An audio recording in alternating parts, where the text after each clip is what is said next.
I go ahead and push the record button? Good morning, everyone. How are you? Happy Monday.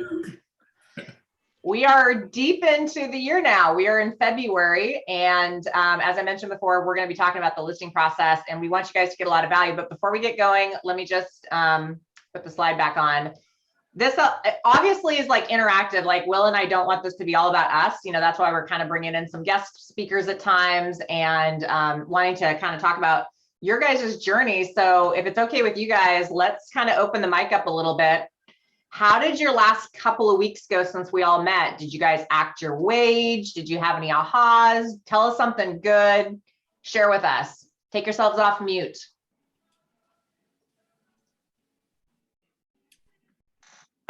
Don't all rush to do it.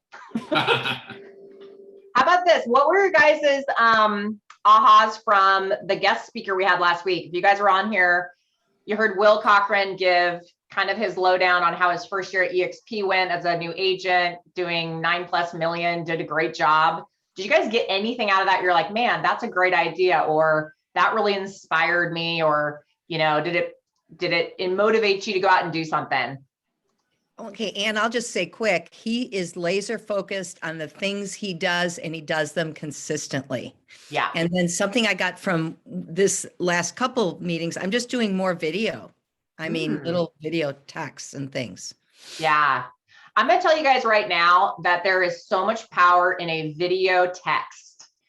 Like literally, if nothing else, experiment on video text with the people you know first, like your next of kin, like your parents, your friends, like send them a video text just asking how they're doing. You're not talking about real estate. You're just checking in with them. It is so powerful. I actually sent some video text to some of my past clients last week, and I had them call me right out of the gates. Like, oh my gosh, that was such a nice little, you know, touch to get your video text. Has anybody done that before? Nope. You're on mute if you're trying to talk. Nobody's tried the video text trick? I have. How did it go? Talk to us, Donna. Yeah. So when I first did it, I did a few of them and I was a little discouraged because I didn't hear from anybody and I was expecting my phone to kind of blow up. And then like 3 days later, I got a message from a financial planner who's going to buy a house with me. And he said, oh, that was such a great idea. I'm going to start doing that with my clients. Yeah. It's huge. Cool. Yeah. That's awesome. Thanks for sharing that, Donna. Doing it. Who's talking? Oh, somebody's got to mute themselves. As well, and I find that I get a lot more replies, and I even get video text replies. That's really fun. Yeah. Who's talking, by the way? It's Amanda. I'm driving while I'm talking, so I don't have a video on. No worries. Thanks, Amanda. I appreciate that. Yeah, yep. Some of you guys are like, your videos aren't on, and so I just want to make sure I know who's talking. Here's another thought, you guys.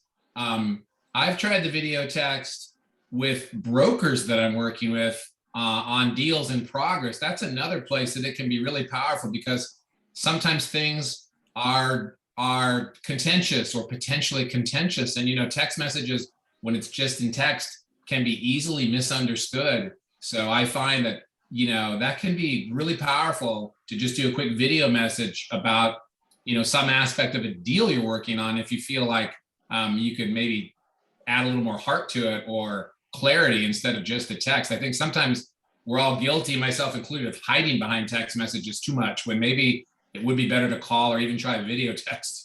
You know what? That is a pretty awesome point Will just made, because in a world that we're in now where we really can't write the love letters to go with our offers, if you're sending a video text to another broker, it humanizes you. I guarantee you it's going to probably get their attention far more than the other 5 agents who are simply just texting or emailing.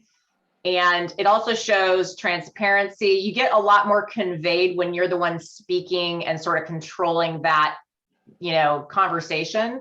So, hey, how about this? In the next 2 weeks, as you guys are writing offers or getting, you know, offers submitted or whatever, try a video text. Try explaining your offer via video. Maybe you're sending a video text, or maybe you're even sending a video via email along with your offer, because these days, any competitive edge you can give yourself to showcase that you're the professional they want to work with, conveying the buyers, motivations to buy the house. I think all of that has huge impact right now.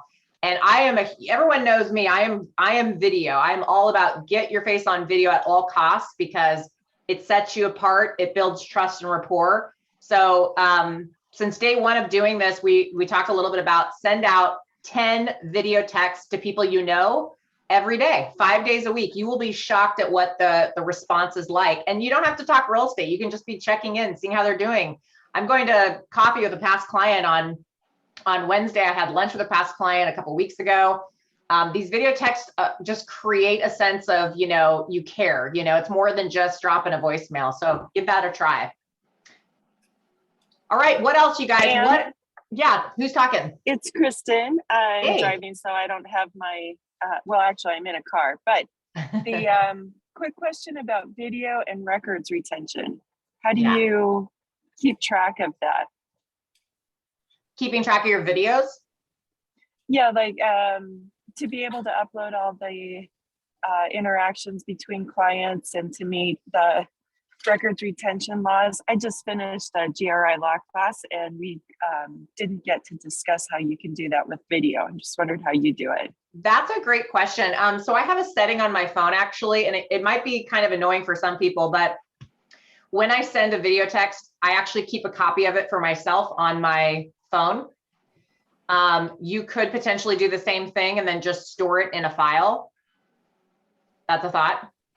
If you guys have services like BombBomb, which I highly recommend, BombBomb does keep those records of who watched it, and you can see how intimate you want to keep those records, but BombBomb will keep a record if somebody watches it if you send it through that program. So a lot of these video programs these days do have like the statistics of who watched it, how long, etc. The other thing I would add to that is I actually sit on the committee, the Portland Metro Association of Realtors, the PMARC Committee for Professional Standards and Grievances. And I've been asked quite a few times to be like a juror in these cases where the public or another realtor or brokerage makes a formal complaint against another broker or brokerage. And what I've learned through that process is that in that kind of a situation, documentation is everything. Your ability to show, what was said and when it was said and how it was said is everything. But I don't think, at least for myself personally, that doesn't make me feel like I need to save every single thing.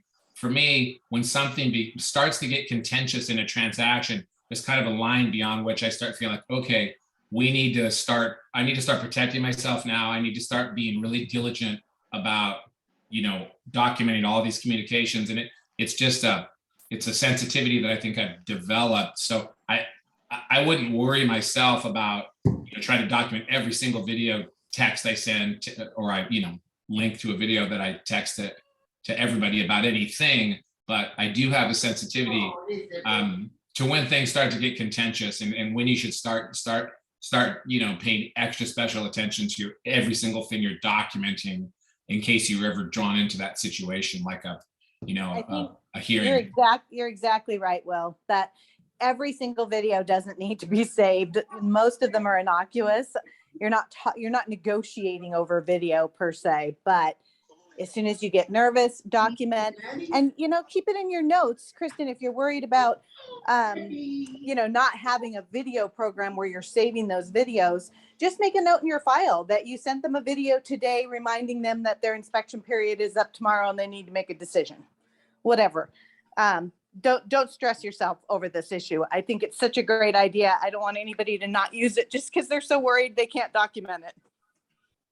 And maybe it also starts with like your correspondence with your clients and other agents. Maybe it's more customer service related video at this point. If you get involved in transactions and you're sending videos regarding communication, that's when, in my opinion, you'd want to probably document, save that, because now you're negotiating via video, which video sticks around for a long time. So, but maybe it's, the customer service type stuff. You're trying to follow up with somebody, you're sending over an offer, that sort of thing, along with, and I also, you guys, never expect anybody to maybe get your video, like always back it up with an email and a regular text, like, hey, I just sent you a video.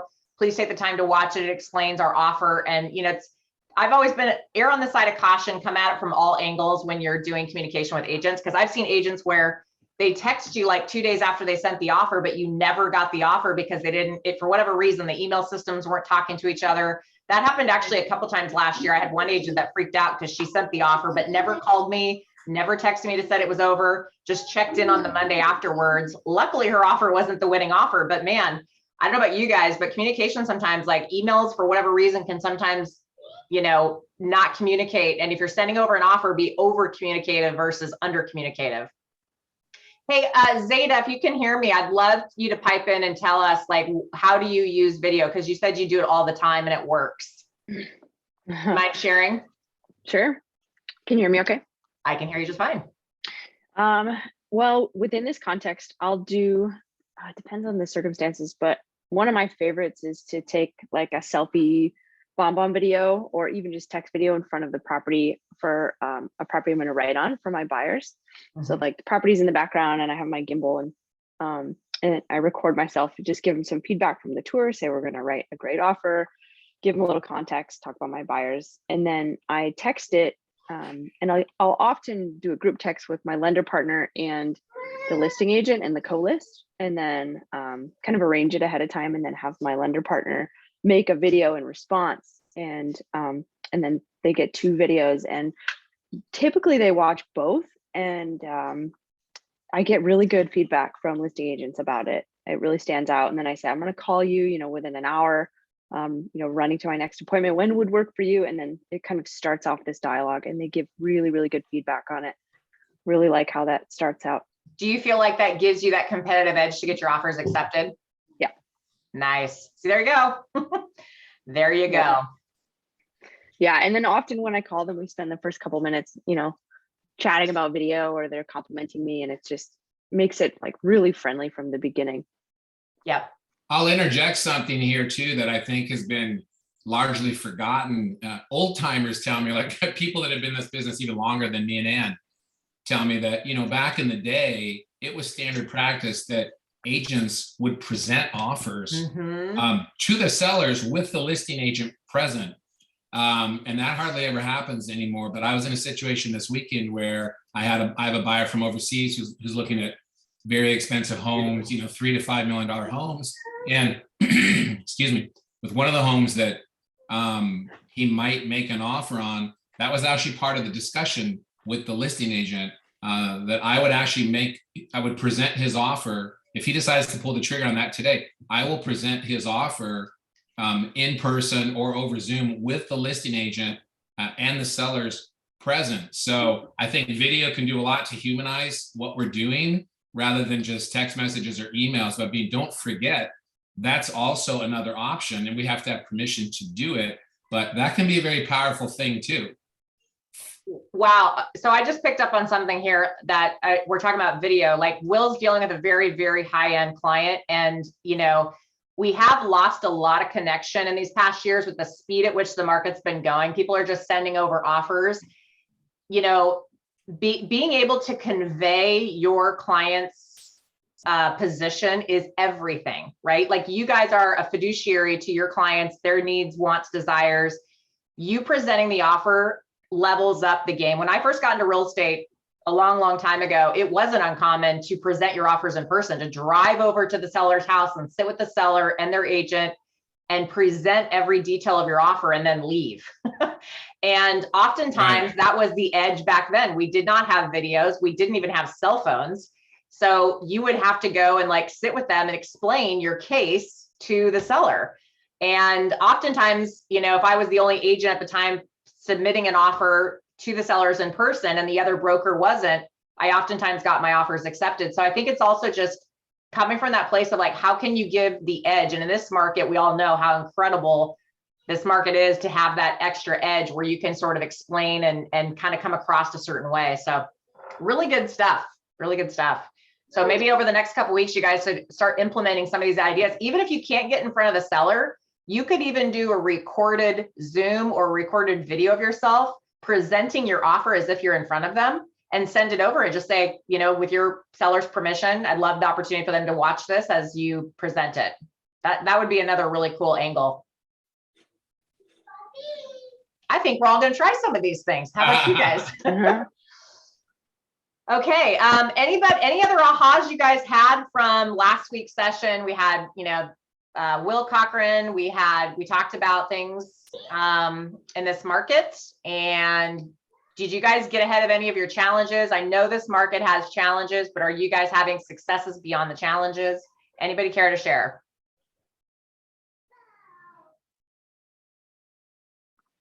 And I think most of you guys are on mute. So if you wanted to pop yourself off, if you start talking and you thought we heard you, we aren't hearing you. Crickets. I had a great listen. Oh, sorry, Christian. You go for it. Go ahead. It's fine. All right, Christian, go ahead. Yeah, one of my ahas is that I really have to be the expert and know everything. So for example, at an open house, somebody asked me what the historical appreciation was in that part of town. And I was like, well, I don't know. So I have to know all the details, know the price per square footage, and really position myself to be an expert. Yeah. Yeah. Market knowledge is everything. I tell people all the time, if you're new in the business or you're trying to build your business, you really need to understand the market, study it all the time, especially in the areas you work. So you can have a working knowledge, do practice CMAs and go out and look at properties. And if you don't have buyers, you can understand what's going on out there in the field. So good. Thanks for sharing that. Okay. Well, are you guys ready to learn about the listing process? Hey, Ann, wait 1 second. I think Will Cochran was maybe trying to interject something. So sorry. I had an aha, probably it's more so relevant to what we're about to go through because I texted Will and Ann before a cold listing lead appointment. And I just had I kind of feel like I finally got my listing system down. I like to kind of have a system for everything. And I've only done 3 other kind of cold lead listing appointments where I know I'm competing or I don't really have any relationship with these people. In the past, I used my computer a lot and was more so just trying to connect, which was great, but I didn't have a real system of showing them kind of physically how prepared I am and how knowledgeable and just walking them through the whole process. And so I texted Will and Ann, so I'm sure we'll get that in this class today, but I had a really smooth just kind of listing appointment all the way through and it went really well. So I'm sure we'll get that info right here. Awesome. That's awesome. Good. Well, that's what we're here for, we want everybody to share and get something out of it. So we'll kind of jump into this morning. Thought that all works for you guys. So let's talk about listing process.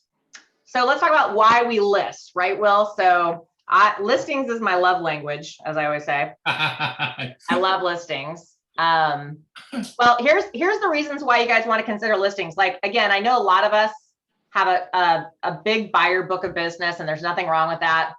And, I think we can all say that in this type of market that we're in, listings are huge, right? Shake your head. Yes, we're trying to find the listings for our buyers. We want more listings. Years and years ago in my business, I was, really wanting to focus more on listings. And when I first started real estate, I was heavy into buyers. And that's like a lot of us, when we're building and growing our businesses, buyers are comfortable. I always say buyers are physical and sellers are mental. Okay. As a buyer's agent, you're just running out the door and you're opening doors and it's fun. You're hanging out with your clients, you're seeing things. But it's physical. So you may spend 20 to 40 hours working with a buyer, maybe more, depending on the market, right? We've had some buyers right now that we've carried for 6+ months, just trying to find the perfect house and get them into contract or write multiple offers. But sellers, if you clock it, you're going to find that, you're going to spend a lot less time on them, but it's going to be a lot more mental. It's going to be a lot more consultative.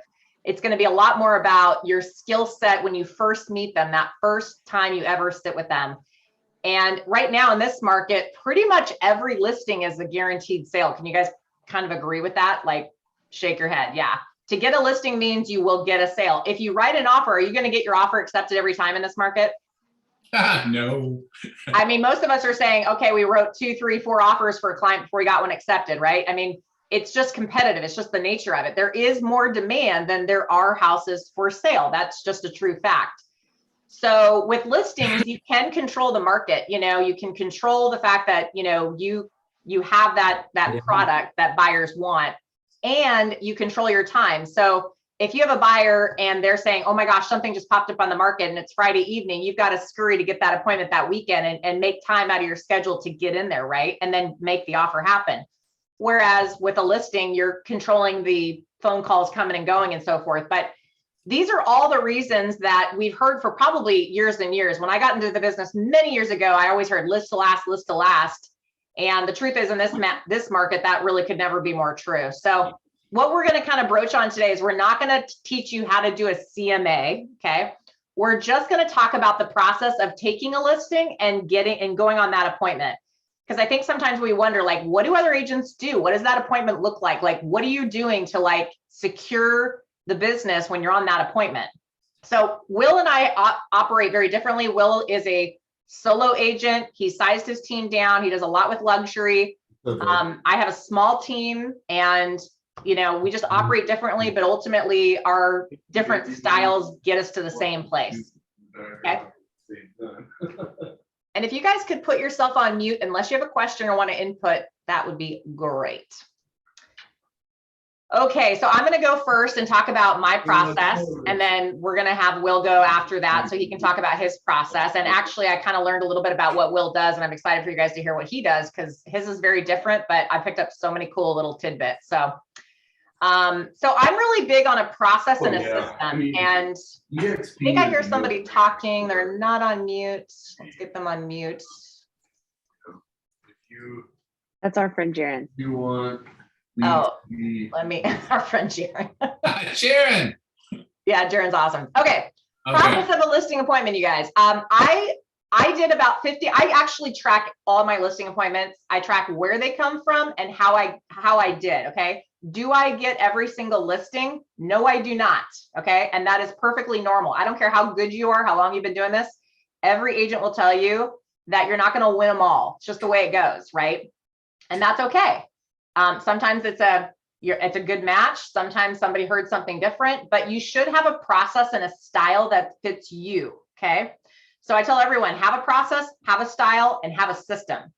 So for me, it all starts with that initial call and intake. So oftentimes I'll get a phone call or somebody sent me a referral, and my job is to reach out or talk to that person. So I use a seller questionnaire, and I'm happy to share my seller questionnaire if anybody wants one. You can find them on the internet. I've just used this for years, and I write all over it. For me, the whole process starts with talking to the seller. I want to know, where are they moving to? Why are they selling? What's their timing? Are they looking to make a move soon? When are they wanting to get on the market? I want to collect all their data right out of the gates. So I want to know who they are. Where did they come from? I put the source. I track everything in my business. I want to know, were they a sign call? Were they from Google? Were they a past client? Where do they come from? Because when I get to the end of my year, I actually do like graphing. I get nerded out on like, okay, this much percentage of my business came from this source, et cetera, et cetera. So I know where to put my marketing dollars and what's really working. And so actually this year we're going deeper on the things that are working because they're working. And I'm not spending more this year on a ton of marketing. But to have a listing questionnaire, like I used to follow every single question on my questionnaire when I was starting out, because I thought, okay, I have to fill this whole thing out. But really you get a cadence, right? Like you're going to find out when you start talking to more and more sellers, like you need to know, where are they moving to? If they don't have a place to move to, they're not motivated to move, then you're probably looking at somebody who's more just dragging their feet, curious, et cetera. You know what's happening. Also, are you interviewing other brokers? There's nothing wrong with asking that question. It doesn't incentivize them to go out and call other agents, but I do a lot of listing appointments every year where they are absolutely interviewing more than one broker. And in this market where it's highly competitive, even my own past clients are like, well, Ann, I got referred to my brother's uncle, and you did a great job for us, so we're interviewing him, and some other gal that sent us a postcard in the mail, right? Highly competitive market, so please go into every listing appointment like it's precious. Every listing appointment is precious. Treat it like gold. Prepare for it. Know your consumer.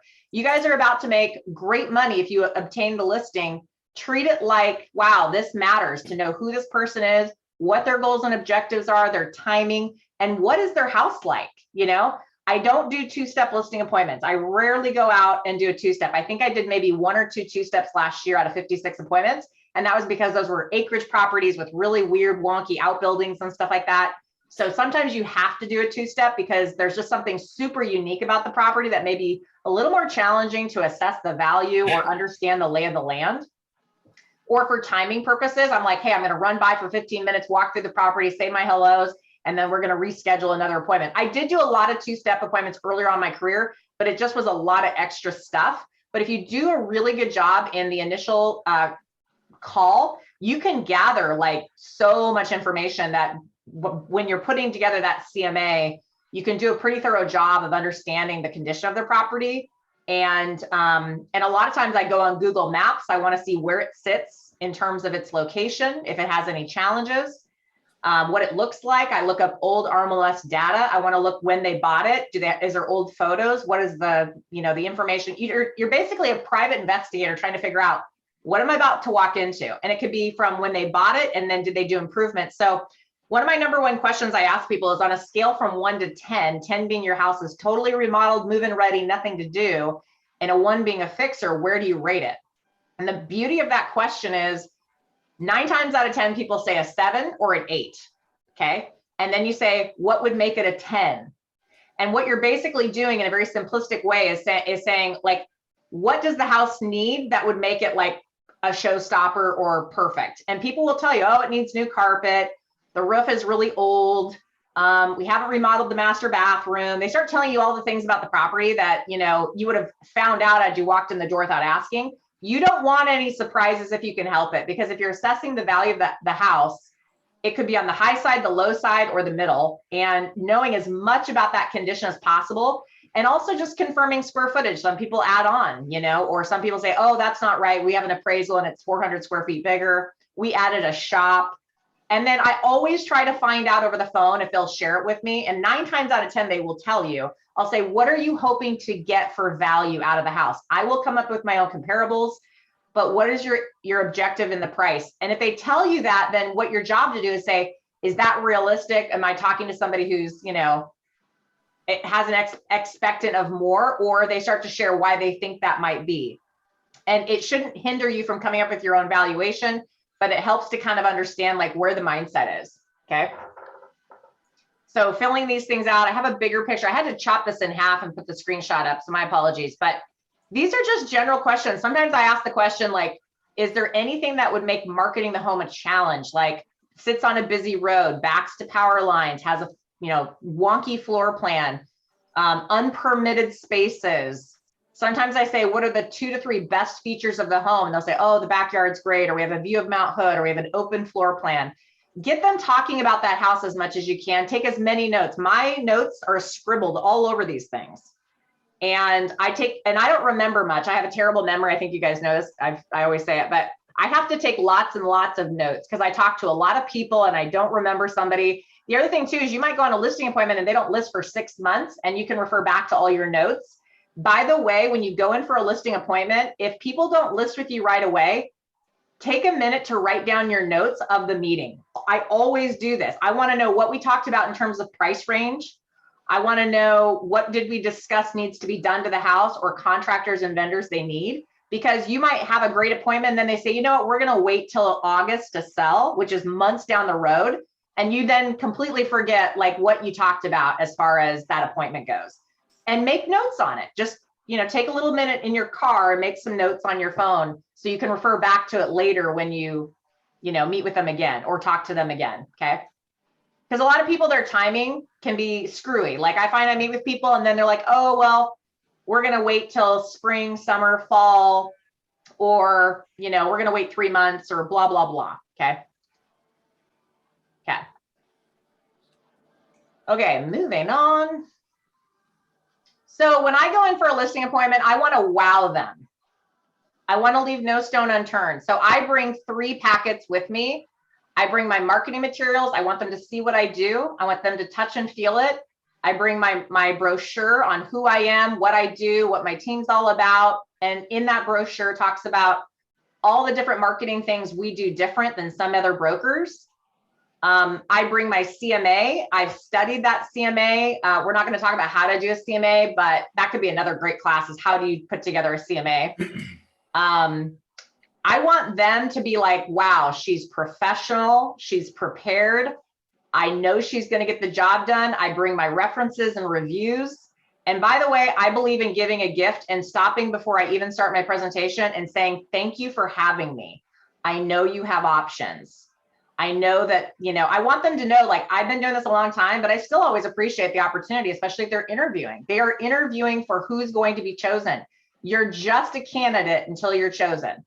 Be grateful you have the opportunity to sit at the table, because they have a lot of options these days, and they're all good options and they're all confusing, right? I mean, we're all up against each other. We're all up against the Redfins, the weird brokerages that are coming out with different business models. So treat every listing appointment dead serious. It never surprises me when I ask a seller, like, why did you choose me? And they'll say, well, you came so prepared. We understood that, you know, what you were saying about pricing. Because sometimes I go against the grain. I'll say, I don't see the value. I don't see what I'm always honest with people if I can't find the value they're expecting to get. But I always have the information at hand to go through it with them. But coming prepared. Come prepared. So Anne, is your gift typically the caramel corn? I'm a popcorn girl. I come with popcorn. I love Hannah's. It's local. It's a small business. People love it. It makes a big wow. So I keep popcorn on hand. And it's funny because throughout the year, I'll have some people who love it so much. Like, I used to keep it in the back of my car, and I'd like open up my hood and be like, here's popcorn. So, I mean, you don't have to come with a gift, but for me, it's just one of those things. It's like my little, like, you know, what do you say? It's like a, you know, it's like your rite of passage. I mean, you could do little pop guide type gifts. I know people who bring like mugs with their name and logo on it with some candies, you know, just things like that. So it's just little ways to set yourself apart, right? I bring hard liquor. I usually say after the transaction, when you're burnt, you know, we'll have that. And I would avoid knife sets. Hey Ann, where do you get that? Is that like a magazine of your marketing that you get made? I do magazines for my listings. Okay, and is that something that you just kind of have one made for the year and then make a new one next year? Is it a local print company that you work with, or how's that kind of process? All of my listings get the magazine, the professional photography magazine, floor plan sketch, all in it. And I work with a local printer to put it together for me. And we keep extras. So like every time we do a listing, we usually print enough out that I keep them. So like if I'm going in for like a luxury listing, I pull all my luxury magazine and I use that as what we do is I bring 3 things to every listing appointment. I'm bringing my marketing packet, which has my copies of magazines of maybe similar homes, whether it's price point or acreage or location. So we keep like hundreds of magazines of previous listings. I bring my brochure, and I bring my reviews and references and how we kind of market ourselves differently. I bring another packet of blank listing paperwork. Never underestimate the power of having all your paperwork ready to go. If that seller is ready to pull the trigger and sign with you, do not have listing paperwork. Have it all filled out. I do have an assistant, to be fair. I do have somebody who, when I take a listing appointment, I put it right into Google Calendars with the name, address, information of the seller. My assistant is CC'd on that. She knows right away to put together all these things, these packets, these marketings. They're really easy to put together. I can do it myself, but we just have this process. I do my own CMA, however. I don't let anybody else do those because I really want to understand the comps. But by the time I walk out the door, I've got 3 different packets that I take with me. And if they never sign with me, if I never get the listing, we just recycle the paperwork, or if it's blank, we reuse it. But you just want to come prepared, you know? And you guys could have a marketing book. Like, you could put your own marketing book together of like previous sales. Like, it could have your flyers. It could have showing, you know, like, put something together that has like your reviews, your 5-star reviews, like your references. If somebody wanted to call your references, I have that several times a year where somebody's like, I want to check you out, you know?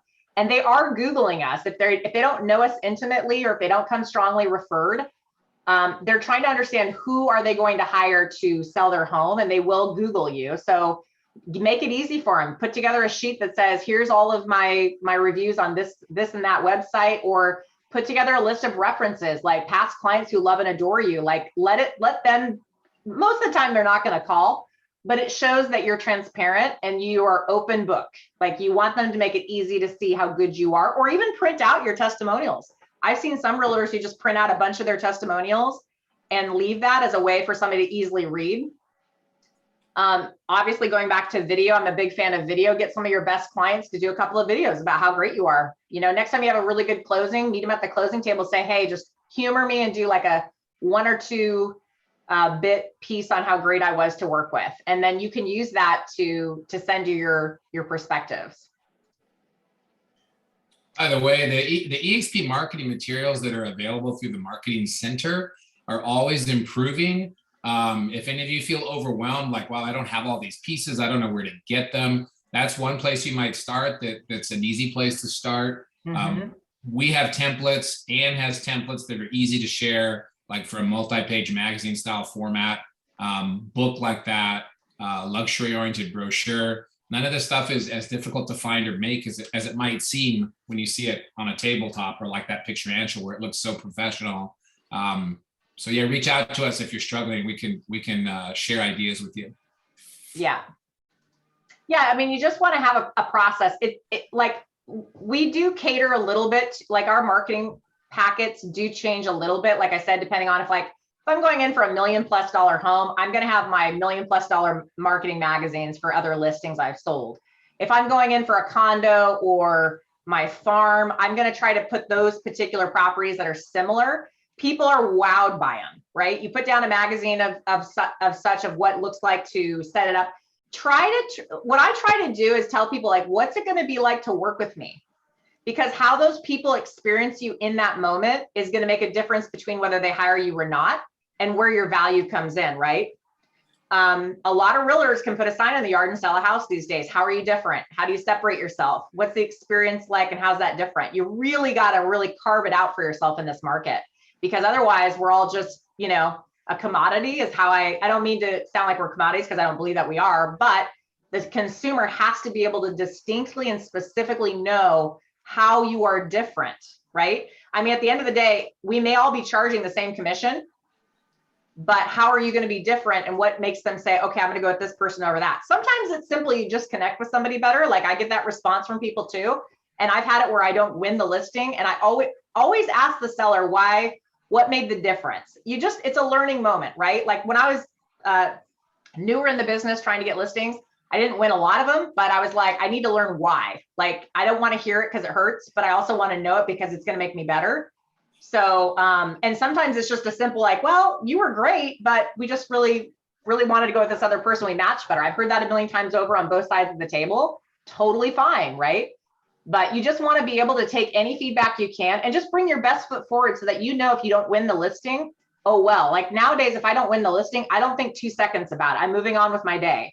It used to like destroy me. I'm like, oh my God, I didn't win the listing. It's like, you know, nowadays it's like, that's okay. Like you win some, you lose some, that you got an opportunity, do your very best. If you feel good about it, then move on, learn from it, and do even better the next time. But what I'm just trying to tell you is my process, and don't make a process so overwhelming. One of the things that I did for years was I had this huge presentation. I'd spend way too much time on the presentation, like right now. And it would I'd lose people. I could see I was losing them because I was talking too much and I was sharing too much. It's like, just hit the points and the highlights, make it more about that person and what their goals are. I mean, you need to show them what you do and ask permission. Hey, can I take a minute just to kind of cover a little bit about what I do and how I do it? Because yes, you need to sell yourself. But at the end of the day, the way you're going to really close on that person is to know what their goals and objectives are and what the benefits are of working with you to accomplish those goals.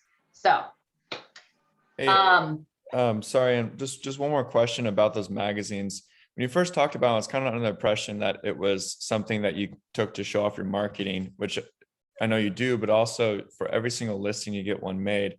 Do you leave those inside the home, or what's your kind of marketing strategy with those magazines? I usually leave like 5 to 10 at a time, and we keep we order like 40 to 50 of them. They're not cheap, but we leave some in the home, and they have usually like the floor plan sketch on them, the photos. And sometimes we put like a little stand-up flyer in the house. Like if they're in a location that's walkable or close to things, like I try to put local amenities, because buyers agents come from all over Portland. They may not know that neighborhood. So you kind of want to give them a sense of like, where are we at and how that area might be of a, might be great for somebody. That's really cool. But so like, what do you do if you order 40 to 50? I understand like you save some, maybe put a couple in the home, and then how do you mail maybe others, or what's kind of your other strategy for getting them out? Nope, I keep them. They're marketing pieces for future listings. Okay, cool. And the sellers love to keep them because it was home at one point usually. Right. So they like to take a few and show them their friends and family. So, and buyers like them, they like to be able to take something where they can kind of walk away and remember the house by. And I know houses sell easily right now, guys, but seriously, like it can set you apart, both in the listing and also maybe that buyer makes a decision to consider the house more because of the value you're presenting to them as well. And then lastly, your competitive market analysis. I spend time making sure I understand the comps. I like to know when I walk in the door that I know things that have sold in their direct neighborhood. I like to understand the high, the low view of what's happening specifically for a house like theirs.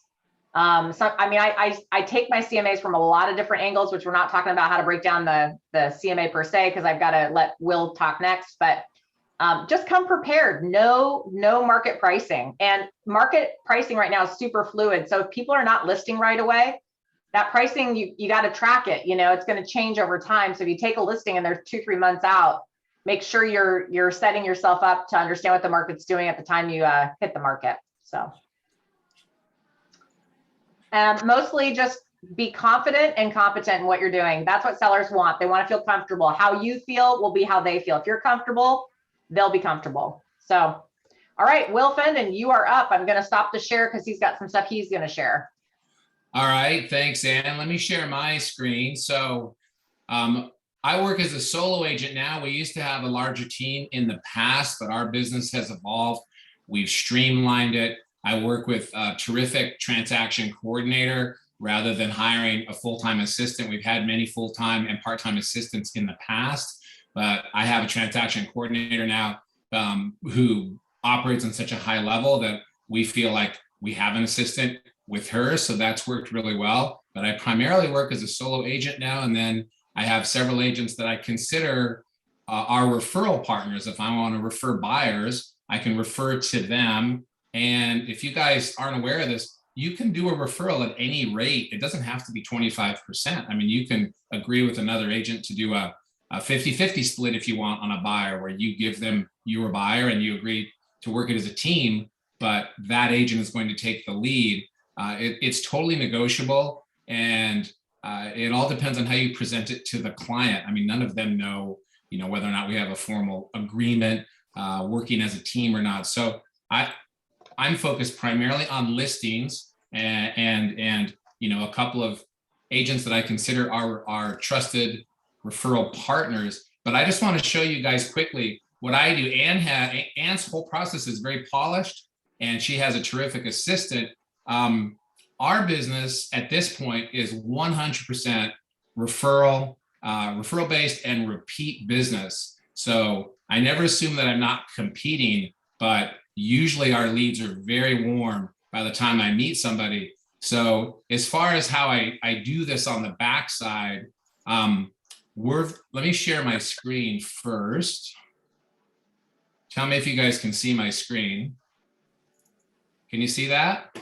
Yes. Okay, so I use Trello extensively. Are you guys familiar with Trello? Mm-hmm.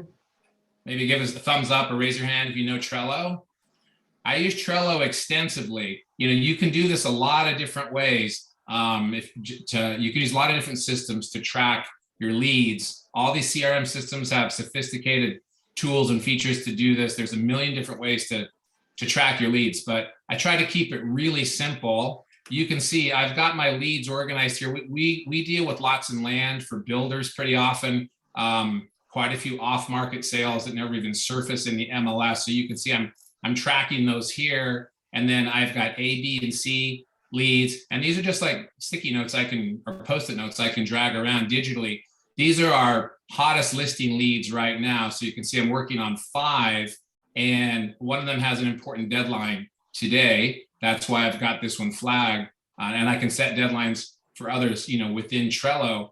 But this works really well for me as just a simple tool that is easy to work on your phone as well, to just track this information as I'm just nurturing leads and staying in touch with people. And I just move them, from A, B, or C, or if it's a colder lead where I don't really know if, like over here, if they're really going to do business at some point, but it's just something I'm keeping tabs on, then I keep tabs on that over here. So this works really well for us. And then what I do when I get an opportunity for a listing appointment, I almost always do a 2-step process. Anne mentioned that she does a 1-step process, and that's okay. It works either way, but I like to go out and meet the people in person. And to some extent, I actually am not kidding when I say I feel like I am my listing presentation. They're hiring me to do a job, and they're going to pay me a lot of money for it. And so much of it is about that personal connection, with the client. My wife Jane and I hired a new CPA recently, and I didn't ask her to show me a spreadsheet or a P&L because I wanted to check the formatting and see how she did it. She was referred to us by somebody we know and trust. We had a conference call, a Zoom call. We liked her. We believe she's competent.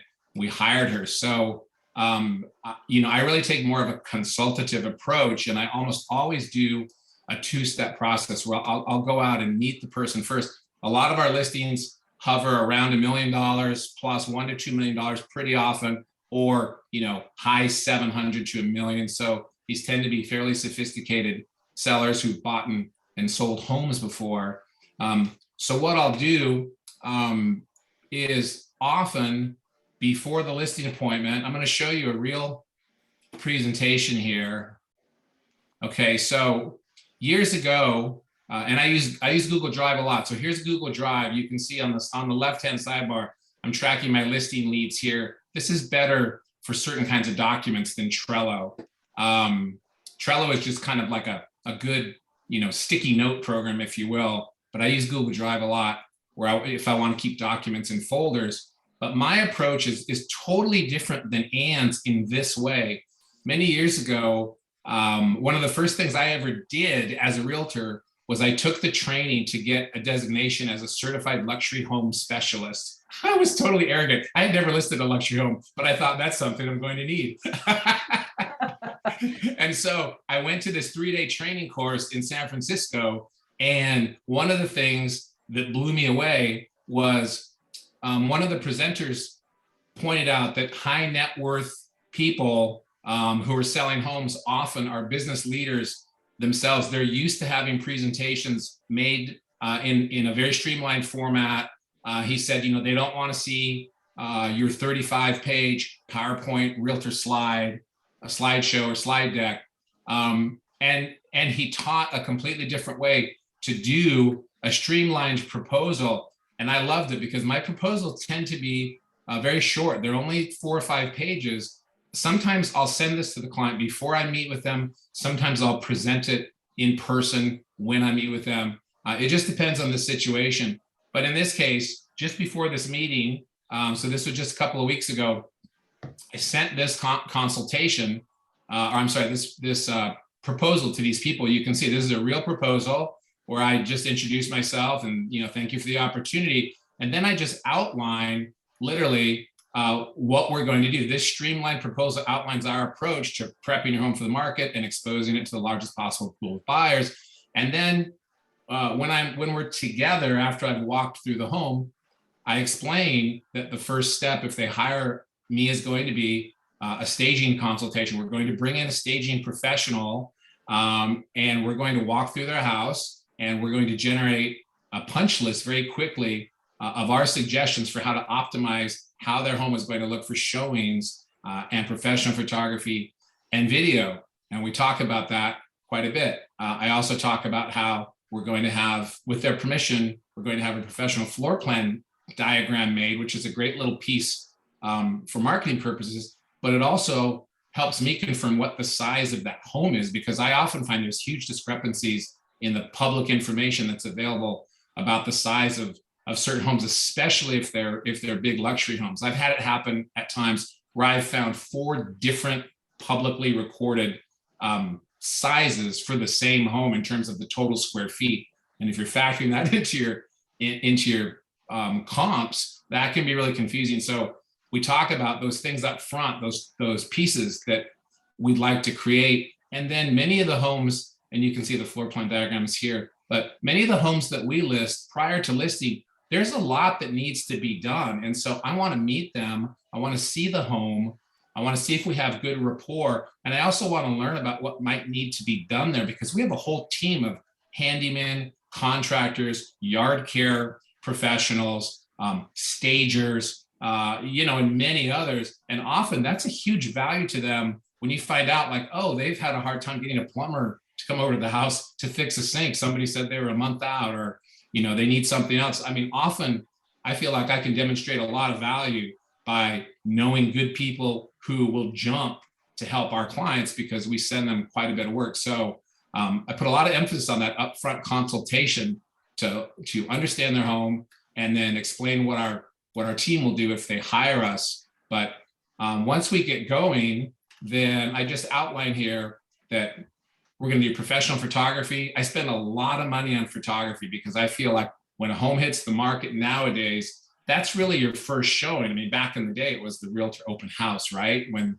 agents got that first opportunity to see a new listing. Now it's when you hit the internet. So we spend a lot of money on photography and video, drone video especially. We create a list of improvements and amenities for the home. We build a dedicated website for every home that we list. And then when I'm talking to them in the actual consultation, I'll have examples of these things that you see here. Examples of our brochures, like what Ann showed. I'll show an example of one of these documents we call the improvements and amenities list. And then while we're sitting together, I'll open the MLS and I'll show them an example. This is a home we sold just before the end of last year for $1,275,000. I showed them an example of the type of website that we build for every house. Can you guys see this? Mm-hmm. Yep. So this is an example of a website that we built for this house. You can see the caliber of the photography. The drone video isn't operational now because the house has been sold. It's got the improvements and amenities list embedded in it. It's got the professional floor plan sketch embedded in it. I guess I still could play the video, but I won't. And then it's got some other information that we can layer into this website. But they love seeing that. That's a powerful thing to just show them. Like when we're sitting there, I've got my computer open. And then when we get into marketing, what I usually say to people is that people usually want to know 3 things. When I go to a listing appointment, they want to know, what do you think our house is worth? What are you going to do to market it?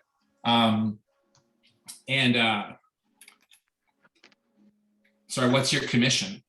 And sometimes they'll even say, which of those things would you like to talk about first? But after we address what needs to be done and how we can help them get through that, then I get into marketing. And I'm watching the time here. We really want to be mindful of your time, everybody. So I'll try to just get through this quickly. One point that I want to make that I think is overlooked is the MLS system. It's the central nervous system of the entire real estate industry. I mean, it's the MLS system that feeds Zillow and feeds Redfin and feeds all of these other sites like Realtor.com. And I think sometimes maybe as agents, we just take it for granted that like, oh yeah, we're using the MLS. Mm-hmm. But the public doesn't necessarily know that. So I'll present that as an asset of what we do. I'll say, look, the first thing we're going to do is we're going to build the most robust listing of your home in the MLS that we can. And it's going to have links to this custom website embedded in it. It's going to have links to the additional documents embedded in it. It's going to have a link to a current tax report embedded in it. We want to make it as easy as possible for an agent to understand your home and somebody to buy it. And then I explain that that we've also optimized that so that when we list their home, it's going to be syndicated out to Zillow and all those other sites that they're familiar with. I mean, I present it as an asset, like we've done this, that people don't just know that that happens automatically. So we can sell that. And then I outline here all the other things that we're going to do here. And I'll share one of these presentations if any of you want it, because we're running short on time, but I outline what we're going to do to give additional exposure to their listing through social media, using targeted email. I play up the fact that within EXP, we can promote their listing to an audience of more than 70,000 agents now. Some real basic nuts and bolts here. We're going to put a sign in the yard.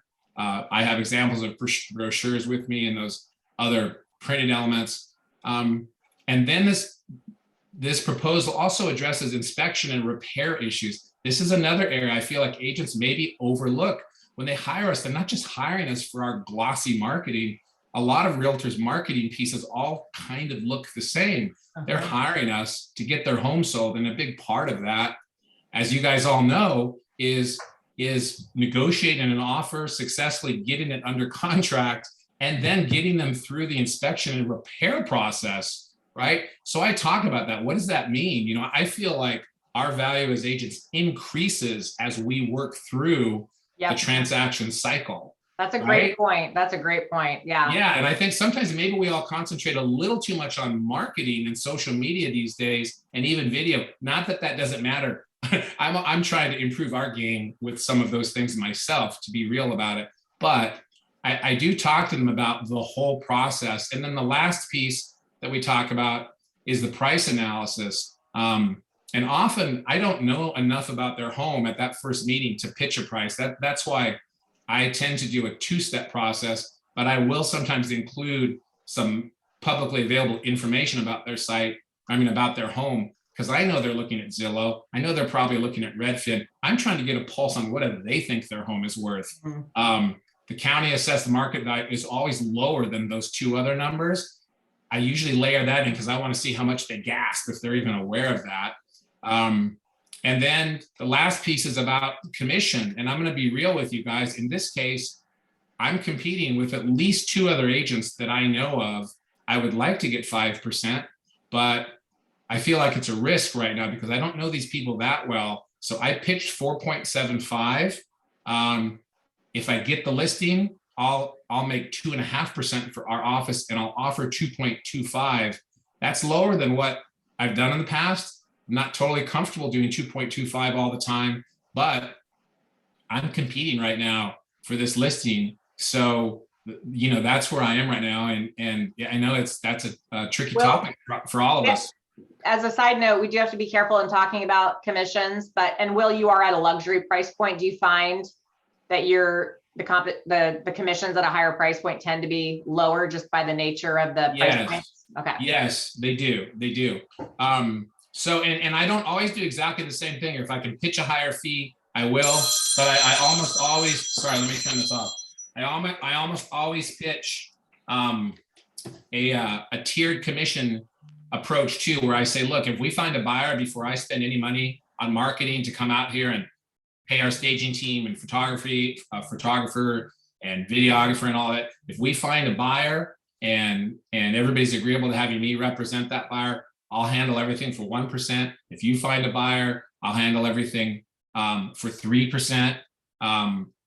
If it's an unrepresented buyer and we're further down the track, I've spent a lot of money, we're about to come on the market, and then we find a buyer, it's like a 1.35 or a 4.75 approach, if that makes sense. And then the rest of my proposal is just a quick summary of how I handle the listing paperwork and the actual process when we go forward. If they say yeah, let's go, we're hiring you, my transaction coordinator kicks in immediately and sends them the paperwork to sign electronically, and off we go. The next step after that is we schedule a staging consultation and any of that work that might need to be done. The other thing, we're running short on time. I know we're over a couple of minutes here, but the one other thing I wanted to share with you guys is when I do a CMA, I use Cloud CMA extensively. Does anybody use Cloud CMA? I just got it since our last conversation for Yeah, for a I soft use appointment. Cloud CMA. So my process usually is I go and I meet with them. I have that initial consultation. Usually I've sent my proposal just ahead of that so that they can review it. I go through it with them in person. It often does not have my final price recommendation since, you know, I've never been to their home and I want to learn about any improvements or changes they've made. But then after that, when we say two-step, for me, step two is I follow up with my CMA and I do it in Cloud CMA. And so this is the one that I did for that home that you just saw the proposal for. And it came in at, I think we're going to list it. I'll find out today if I got the listing. I'm pretty sure that I did. We'll list it probably at 800 on this one. But I like Cloud CMA because I can make these reports very quickly and then they look really professional, and I can send a link by email in my follow-up email, which I follow up, you know, I follow up with very quickly. I thank them for the opportunity to meet with them. I've started sending Starbucks or Pete's Coffee gift cards rather than taking like a gift like Ann does up front, which I think is awesome too. I've started sending gift cards because it's so easy off my iPhone to do that, to thank them and send them a, you know, a $10 gift card from Pete's or Starbucks. But in that follow-up email, I have a link to my CMA and I summarize everything in a very simple email. You know, it was a pleasure to meet you, learn about your home. I understand X, Y, and Z needs to happen before you list. After doing my, you know, deep dive on and completing my market analysis, now that I understand your home so well, I recommend a list price range, you know, between X and Y, and then they can hit that link, and it's a beautiful report. And at the very end, it's got a price recommendation. Sorry, my internet's a little bit slow. Come on. Just want to get to the last page here, which has the summary. There it is. So yeah, you can see there's a sold property analysis here, and sorry, my internet is slow. I'll stop there. There's one more page that's not showing up here that shows my final list price recommendation. But that's what I do. And often they'll call me and say, yeah, we're ready to go forward, or they'll respond to that email. And then while my transaction coordinator, you know, is teeing up the paperwork and sending that over to them to sign it. If they're really old, I'll take it over myself and have them wet sign it. But most people can do DocuSign now. While she's doing that, I immediately start setting up those appointments. And the first one is with the staging consultant. The second one is usually with the floor plan team, the floor plan diagram team that we work with. And we go from there. So I'm going to wrap up because I know we're over a few minutes, but I hope that's helpful. So it's a different kind of streamlined solo agent approach. And obviously Will is successful. So everyone, your style is going to be different. Your protocol process, just come up with something that works for you and just create, you know, marketing materials that work for you guys. And again, these are just really suggestions. You know, Will, my listing presentation has evolved a lot over the years. And it can change depending on price point. You know, obviously Will's working in a lot of luxury, and what great information, right? You go for a luxury appointment, you may want to take some notes on how Will does it, because obviously he's doing it at a high level. So all really good information. Hopefully you guys got some good stuff out of today. Yeah. We are running behind. I have to get on another Zoom call here quickly. So we're going to go ahead and wrap it up. We are recording this. We'll send out the recording to you guys. And when we send out the recording, I'll send out my listing questionnaire, because it looks like it didn't get attached very well to this. Yeah, I hope this was useful to you guys. There's no right or wrong with any of this. That's what I think I've learned over time. And Ann just said too, you can develop your own way of doing it. I think most of us probably modify what we do for the situation. It changes. Sometimes it's a little bit fluid. Sometimes somebody just says, hey, we're ready to list our home. You know, can you come over? And there is no presentation. It's just listing paperwork, and it's a CMA. Right. So yeah, it's a little bit fluid, but I hope you guys got some good nuggets out of seeing how we both do it, because there are key differences, but there's a lot of things in common too, in terms of just the CMA portion of it and how we service our actual clients. Yep. It was All right, awesome, you guys. guys. Thank you so much. Thank you. Oh, thank so you, welcome. Wendy. Thank you both. This is really helpful. Thank you guys. Thank you. Awesome. Guys, that was so amazing. You guys Thanks, have you it guys. okay, by the way, not next Monday, but the next Monday after that. So we're bi-weekly. So we'll send out reminders like we typically do. Awesome. Thanks, you guys, for coming. I hope that was helpful. Have a great Thank week, you guys. All right, bye. See you later. Thank you, guys.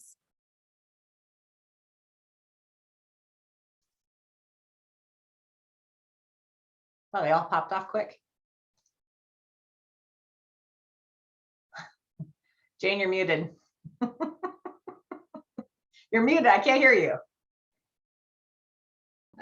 We don't have time on this Zoom link, right? Because I got to make sure Daniel has. Yeah, what Or do- Zoom are you guys using? Hey, that's Will. Can we send Daniel did we send Daniel another Zoom link? I have to do it on Will's machine. That's the problem.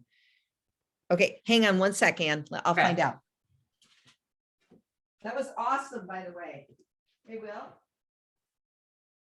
We need to send another Zoom link. to you. Unless we get, I don't think Dan has more time.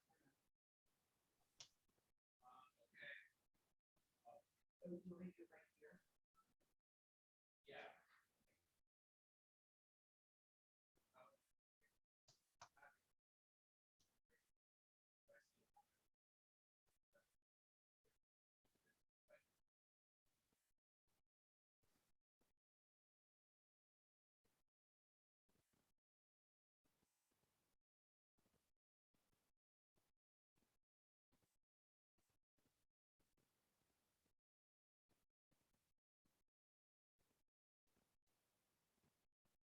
This video if you didn't, and I'm going to give you 6.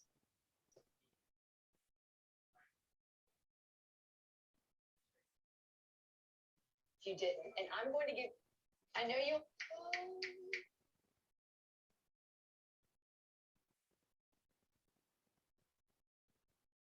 Oh man, this is a bad idea.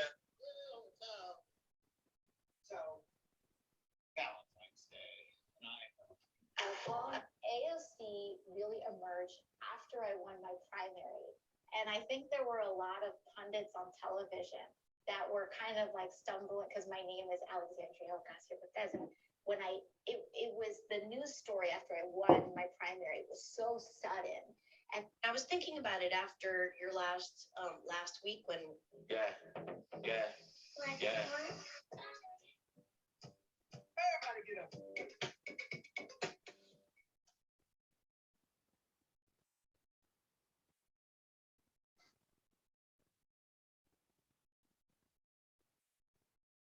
But we are people 2 or 3 investment properties over the next 5 or 10 years.